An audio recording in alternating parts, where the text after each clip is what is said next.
Yesterday we lost Deacon Johnson. It was a sad occasion when I found that the deacon had passed. Just because Friday I was just talking to the deacon about a situation that had arisen in the church.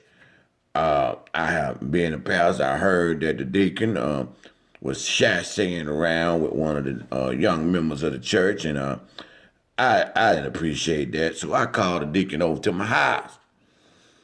And I said, Deacon, I heard that you shashaying around with Sister Mary's granddaughter.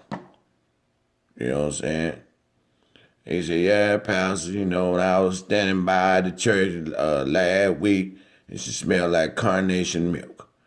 And I said to myself, inside myself, not out loud, but inside myself, that I was going to try to get with this little young fella here. And I started to like courting her, asking, can I take you out to breakfast, dinner, and lunch? And I bought her this and bought her that. And it led to this and that and da-da-da and da-da-da-da-da. And I said, well, hey, Deacon, you don't supposed to be taking my members out and, especially my young members and giving da-da-da and da-da-da's with them. You know what I'm saying?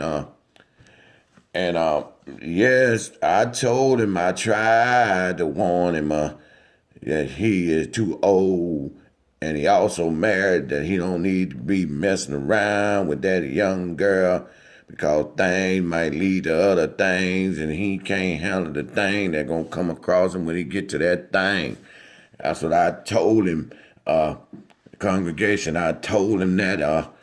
And I looked out for his marriage, and I told him, I say, if you try to do something that you don't supposed to do when two people get together, that things start happening that don't supposed to happen if you ain't really ready for that to happen. You know that's not right, because if you get into that and you have that adultery thing slip up on you, that sin of adultery, you married, that's what it's called, adultery. And he said, Pastor, I'm made out of flesh and I'm kind of weak.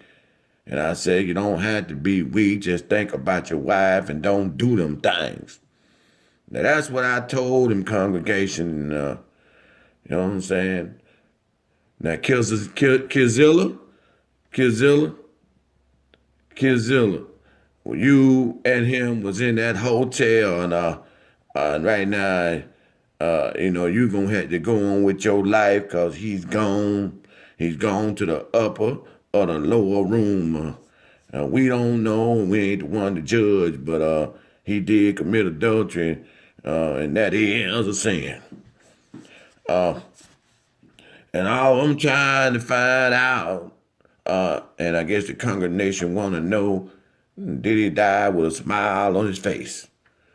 Yes, we want to know, did he die with a smile on his face? Now, you and him was in that hotel, and only you and him know, but he can't say anything because he ain't here no more. Just tell me, did he die with a smile on his face? All you got to do is raise one hand, or you ain't got to say nothing, just raise one left hand in the air. And then we would know. And did his toes curl up, like they said when you had that good one, your toes will curl up, And I just want to know, and we can end this and go on to the day's lesson, and that's what I want to know. Just raise that hand in the air and tell me, did his toes curl up, or did he die with a smile on his face? Now, this is a lesson for all you other elderly dudes in my church. Leave that young honey alone, because your heart can't take what she gonna put on you. She gonna leave, you gonna twist it and twatch it and mock it and knock it, and you ain't gonna be able to take it. The moves and the grooves and the smooths and cools and all that same vibe around there at the time when you're trying to be, when you don't supposed to be where you're supposed to be where you're supposed to be at all time, and you won't have them problems.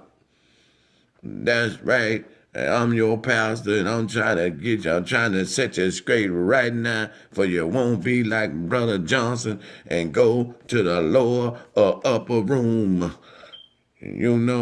Then if you do the right thing and you're going to go to the upper room like you're supposed to. That's all I gotta say.